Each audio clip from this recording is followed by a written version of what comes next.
দুপুর বন্ধুরা, কেমন আছেন সবাই? আশা রাখছি খুব ভালো আছেন আর আমরা ভালো আছি। আমার একটু মনটা খারাপ, তবুও মুখে তো হাসি নিয়ে কথা বলতে হবে। আজ হচ্ছে সানডে আর এখন কিন্তু বাজে প্রায় 1:45। আমার প্রায় অনেকটা রান্না হয়ে গেছে। আপনাদের সাথে আমি একটা রেসিপি শেয়ার করব, সেটা হচ্ছে ইলিশ বিরিয়ানি। সেটাই আপনাদেরকে আমি একটু দেখাবো আজকে। দেখতেই তো পেলেন আমি ঝুল ঝাড়ছি। এই ঝুল ঝাড়তে ঝাড়তে এই কাজগুলো করতে হচ্ছে, কারণ আজকে সানডে আর সানডেটা খুব হ্যাপি সানডে করে কাটাতে হবে। হ্যাঁ, সানডেটা সানডের মতন করেই কাটাবো। তো চলুন দেখাচ্ছি আমি কি করে নিলাম। তো বন্ধুরা চলুন কাজ শুরু করি। তার আগে দেখুন আমার বড় মেয়ে কি বানিয়েছে আপনাদেরকে দেখাচ্ছে। ও একটা উল দিয়ে লম্বা ক্রুশের চেন বানিয়েছে। চেনের সাথে সাথে একটা মানে ফুল বানাচ্ছে, ফুলগুলো সেগুলো আটকে রেখেছে। আর আমাকে এই জিনিসটা পুরো তৈরি করে আমাকে একটা জিনিস বানিয়ে দিয়েছে, সেটা আমি আবার এক জায়গায় ঝুলিয়েছি। সেটা আপনাদের আমি পরের ভিডিওতে দেখিয়ে দেবো ওখানে, কারণ আমার ওই মানে ভিডিও ভিডিও দিতে মনে নেই এর ভেতরে। ঠিক আছে, পরের দিনকে আমি দিয়ে দেবো। তো চলুন আজ রান্না করব হচ্ছে ইলিশ বিরিয়ানি। এই প্রথমবার আমি ইলিশ বিরিয়ানি রান্না করছি। আমার হাজব্যান্ড খেতে চেয়েছে, এজন্য আগে পেঁয়াজগুলো কুচি কুচি করে আমি চিনি দিয়ে মাখিয়ে রেখেছিলাম অনেকক্ষণ যাবত, যাতে ব্রেস্তাটা একটু মচমচে হয়। আর এই দিকে দেখুন আমি কিন্তু এই যে বিরিয়ানির যে রাইসটা সেটা বসিয়ে দিয়েছি। সেটা হচ্ছে আপনার গোবিন্দভোগ চাল আমি ঘিতে ভেজে ওর ভেতরে দিয়েছি আপনার গোটা গরম মশলা, হচ্ছে ফোড়নে দিয়েছি একটা তেজপাতা দিয়েছি, দিয়ে ঘিটা দিয়ে আমি চালগুলো ভালো করে ভেজে ঠিক পরিমাণ মতন, যদি 2 কোটো চাল হয় 4 কোটো জল দিয়ে কিন্তু আমি বসিয়েছি। আর এইদিকে দেখুন পেঁয়াজ কলিটা ভেজে রেখেছি। আমার হাজব্যান্ড আবার একটু ভালোবাসে পেঁয়াজ কলি ভাজাটা খেতে, তাই ভাবলাম ভেজেই রাখি, অল্প কটা আছে তাই। আর গতকালের হচ্ছে আপনার লাল শাক ভাজাটাও রয়েছে। আর এইদিকে বন্ধুরা এই রান্নাটা আপনাদের সাথে আমি শেয়ার করিনি। এতে আছে গলা গিলে মেটে আর হচ্ছে মুরগির পা। অনেকেই খান না, অনেকেই অপছন্দ করেন, যেটা আমার হাজব্যান্ডও অপছন্দ করে। আমার হাজব্যান্ডও কিন্তু খায় না, তাই প্রথম ওইটা রান্না করে আলাদা করে রেখে দিয়েছি। আর এই পাশে এবারটা ইলিশ বিরিয়ানিটা রান্না করব। তো আমার মেয়েদের জন্য যেহেতু ওই মাংসটা রান্না করেছি, ওই মুরগির একটা গলা গিলে মাথার ওইটা রান্না করেছি, ওইটা দিয়েই ওরা পোলাও দিয়ে বিরিয়ানির যে ভাতটা ওটা আলাদা পোলাও টাইপের যখন হয়ে যাবে শুধু, তখন ওটা তুলে নেব, তারপরে মাছটা দিয়ে দেবো। ঠিক আছে, এর জন্য। আর এই দেখুন আমি এবার মাছটা ম্যারিনেট করছি কী দিয়ে আপনাদের সাথে শেয়ার করি। আমি কিন্তু আমার মতন করে করেছি, অনেকে অনেক রকমভাবে করে, তা আমি যেভাবে পারি সেইভাবেই করেছি। ঠিক আছে, এই যে টক দইটা প্রথমে আমি ভালো করে এই যে মাখিয়ে নিলাম বন্ধুরা, টক দইটা। এরপরে দেখুন আমি কি দেব আপনাদেরকে দেখাচ্ছি। এরপরে দেব হচ্ছে লবণ দেব একটুখানি। ঠিক আছে, কিন্তু আমি এই রান্নাটায় কিন্তু আমি কোনো হলুদ ইউজ করিনি। আর এই দেখুন এতে মশলা আছে পেঁয়াজ, রসুন, আদা, জিরে, ধনে, কাঁচা লঙ্কা আর একটা টমেটো। ঠিক আছে, একসাথে বাটা করে নিয়েছি। আর কাঁচা লঙ্কা বেশ খানিকটা দিয়ে নিয়েছি, কারণ এতে কোনো আমি শুকনো লঙ্কাও ইউজ করব না। হ্যাঁ, এই কারণে দেখুন এইগুলো সমস্ত কিছু আপনাদেরকে আমি বলছিলাম। তাই পাশ দিয়ে আবার আমাদের বাড়িতে একদম রোডের পরে এবার গাড়ি যাই বলে আমি প্রচণ্ড আওয়াজ হচ্ছিল, এর জন্য আবার মিউট করে দিয়ে আবার কিন্তু আমি ভয়েস দিচ্ছি। ঠিক আছে, এই দেখুন ভালো করে এইবারটা এই মাছটা ম্যারিনেট করে নিচ্ছি। আর বন্ধুরা আমি যাচ্ছি, এই যে আমি বলছি যাচ্ছি, কিন্তু আজকে একটা কালী পুজোর নিমন্ত্রণ আছে, সেটা আগামী ভিডিওতে আপনারা দেখতে পারবেন। তো হচ্ছে এই দেখুন এই মশলাটা দিয়ে সুন্দরভাবে এই যে মাখিয়ে নিলাম, আর দিচ্ছি একটু কিন্তু সাদা তেল দিয়ে এবারটা সুন্দর করে মাখিয়ে নেব। ঠিক আছে, ইলিশ মাছটা মাখিয়ে বেশ অনেকক্ষণ যাবত রেখে দেবো। আর দেবো একটু লবণ। লবণটা ভিডিও করেছি কি না ঠিক আমার খেয়াল নেই, তবে এর ভিতরে কিন্তু আমি একটু লবণও দিয়েছিলাম। দিয়ে একবারে সুন্দর করে হচ্ছে ম্যারিনেট করে আমি রেখে দিয়েছিলাম ঢেকে প্রায় আধ ঘন্টা মতন। তারপরে কিন্তু রান্না করেছি। আর আমি এইবারটা না ভাতটা আগে করে নিয়েছি, পরে দিয়েছি হচ্ছে আপনার পরে মাছটা রান্না করেছি। ঠিক আছে, মাছটা তো এই দেখুন লবণটা দেখিয়েছি, তার আমি এই যে লবণটা আবার দিয়ে দিলাম আমি। তো বন্ধুরা এবারটা সুন্দর করে ভালো করে মাখিয়ে এবারটা ঢেকে রাখবো প্রায় আধ ঘন্টা। আর দেখুন আমি সেই একভাবে মাখিয়েই যাচ্ছি, একভাবে। ঠিক আছে, আর কি বলুন তো, এই ম্যারিনেটটা সুন্দর করে এরকম ঘষে ঘষে না মাখালে না বেশ হচ্ছে মশলাগুলোও গায়ে মাখে না, বা মাছের ভেতরেও কিন্তু ঢোকে না। তাই এইভাবে হচ্ছে মাখিয়ে আমি সুন্দর করে গুছিয়ে রাখলাম। আর এই যে চলে আসলাম, পেঁয়াজটা যেহেতু ব্রেস্তা করে নিয়েছি, ওই কিছুটা তেল ছিল তার মধ্যেই কিন্তু আমি ওই মাছটাই ঢেলে দেবো, ঠিক আছে।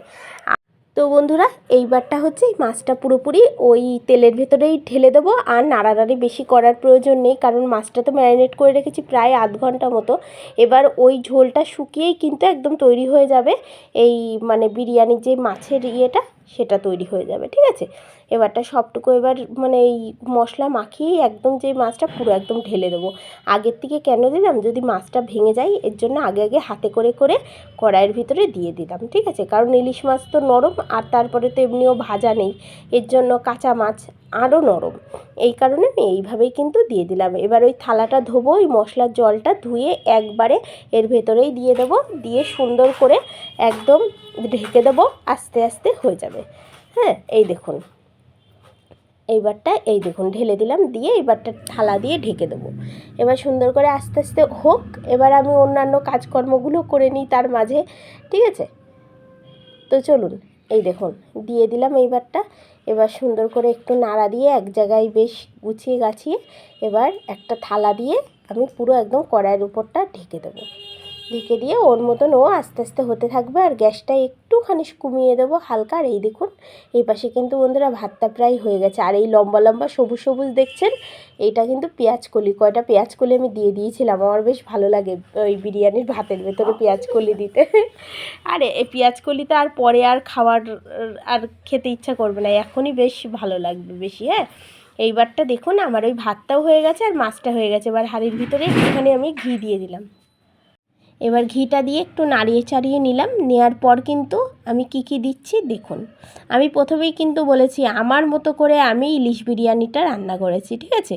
এই দেখুন, এবার ভাতটা কিছুটা ভাত কিন্তু আমি দিয়ে দেবো ওর ভেতরে, তারপরে দেবো হচ্ছে মাছ, তারপরে আবার মশলা দেবো একটু, হ্যাঁ, দিয়ে আর লবণ টবণ কিন্তু কিচ্ছু দেবো না, সব ঠিকঠাক আছে, একদম একদম চেখে দেখা হয়েছে, একদম ঠিকঠাক আছে। এই দেখুন দিয়ে দিচ্ছি এক এক করে মাছগুলো, নইলে মাছটা তো ভেঙে যাবে। দেখুন বন্ধুরা, মানে একটা মাছের একটু মানে এই যে লেজের দিকটা করে ভেঙেছে, কিন্তু আর মাছ কিন্তু বেশ আস্তে আস্তেই আছে। আমি কিন্তু সত্যিই নাড়া দিইনি, আর নাড়া দিলে না আমি দেখেছি মাছগুলো না ভেঙে যায়, নরম যেহেতু।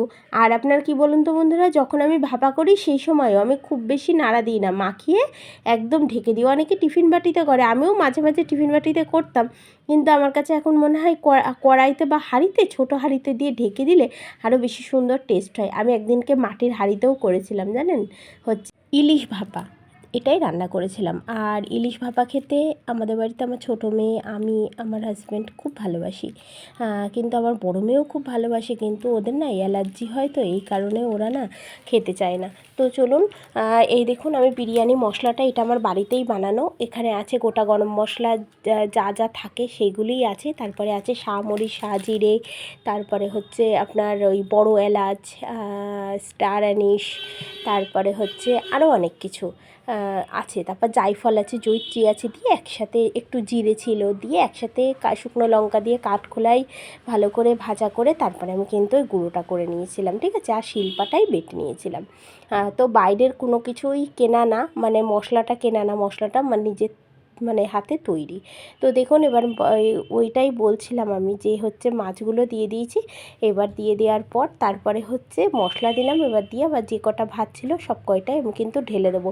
তো বন্ধুরা, এরপরে আমি একটা কথা বলি, ইলিশ বিরিয়ানি খারাপ লাগেনি, কিন্তু তার থেকে আমার মনে হয় এই মাংসের বিরিয়ানি ভালো, সে চিকেন হোক আর মাটন হোক, ডিমের বিরিয়ানিও ভালো, ঠিক আছে। ইলিশ মাছটাই এত টাকা দিয়ে কিনে ও ফালতু ও বিরিয়ানি করে কোনো লাভ নেই আমার কাছে মনে হয়। আমার হাজব্যান্ড খেতে চেয়েছিল বলে তাইতেই হচ্ছে আমি বানিয়েছি, নাহলে বানাতাম না, বিশ্বাস করুন। আর লাস্ট টাইম জানেন মাছটা খুব একটা ভালো ছিল না। এবার মাছটা হচ্ছে আমার হাজব্যান্ড বলছিল যে মাছটা খুব একটা ভালো না, উনি সেই ভাতই শুধু শুধু খেয়েছে জানেন না, কিন্তু ভাত তো অনেক টেস্টি হয়, এর জন্য হচ্ছে ভাতটাই শুধু শুধু খেয়েছে, মাছ ওই দুপুরবেলাতেই খেয়েছে, ঠিক আছে।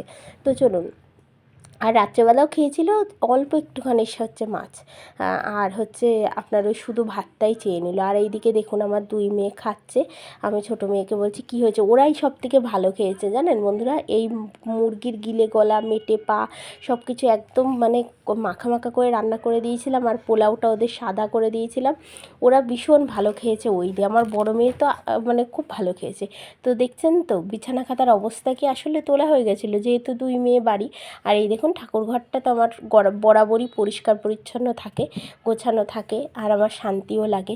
তো ঘরবাড়ি আজকে ওরকমই থাকবে, মানে মেয়েরা বাড়ি যেহেতু রবিবার, এই কারণে। আর এটা কিন্তু রবিবারের ভিডিও, কারণ বন্ধুরা সোমবারে তো আমি লাইভ করি বলে সোমবারে কোনো ভিডিও করি না, আর মঙ্গলবারের দিনও করা হয়নি বিশেষ কিছু কারণে। তো এবারের থেকে আর ব্লগ মিস হবে না, এবার ডেলিটা ডেলি পেয়ে যাবেন। আসলে কি বন্ধুরা আমার দুই মেয়ের পরীক্ষা তো শুরু হয়ে গেছে, এর জন্য একটু বিশেষ করে সেই দিকেই ব্যস্ত আমি, ঠিক আছে, এই কারণে।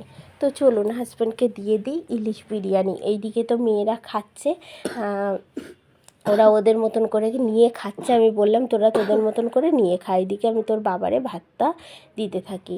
তো দেখুন বন্ধুরা মাছটা কিন্তু ভাঙেনি, আমার হাজব্যান্ডকে দিয়েছি। আর ভাতগুলো ঝুড়ো ছিল, ভাতটা খুব সুন্দর হয়েছে খেতে, কিন্তু মাছটাই না একটু স্বাদ কম, এই আর কি। তো যাই হোক মিলামিশাই খাওয়া হয়ে যাবে, কিছু করার নেই, কারণ নিয়ে আসা হয়েছে যখন খেতে তো হবেই, তাই না? কিন্তু কি বলুন তো, এই বিরিয়ানিটা যদি মাটনের হতো বা চিকেনেরই হতো অপূর্ব লাগতো, ঠিক আছে। ইলিশ মাছের তো কোনো গন্ধ নেই, যদি ওই বর্ষার সময় ইলিশ থাকতো তাহলে বেশ সুন্দর গন্ধ হতো, কারণ এখন তো আর সিজন না যে ওই রকমই গন্ধ থাকবে। আর এই দেখুন পেঁয়াজকলি ভাজা আমার হাজব্যান্ডকে একটু দিয়ে দেবো, উনি ওইটাই খাবে। আর এই যে মাছ যেটা রান্না করেছিলাম ওই অল্প একটু ঝোল ছিল, ওটাই রেখে দিয়েছিলাম, ওটা মাখিয়ে খেয়েছি। তারপরে বন্ধুরা একটু রেস্ট নিয়ে সন্ধ্যা হয়ে গেছে, আপনাদেরকে তো আগেই বললাম রবিবারের মতন করেই কাটাতে হবে হ্যাপি সানডে। এই দেখুন একটা মেলায় চলে এসেছি ছোট্ট একটা, সেখানে খুব বাচ্চাদের নৃত্য মানে প্রতিযোগিতা হচ্ছে, ছোট ছোট ফুলের মতন বাচ্চারা নাচছে, দেখুন মনে হচ্ছে ফুলগুলো নাচছে যেন, এত সুন্দর আমরা দাঁড়িয়ে দাঁড়িয়ে দেখছিলাম।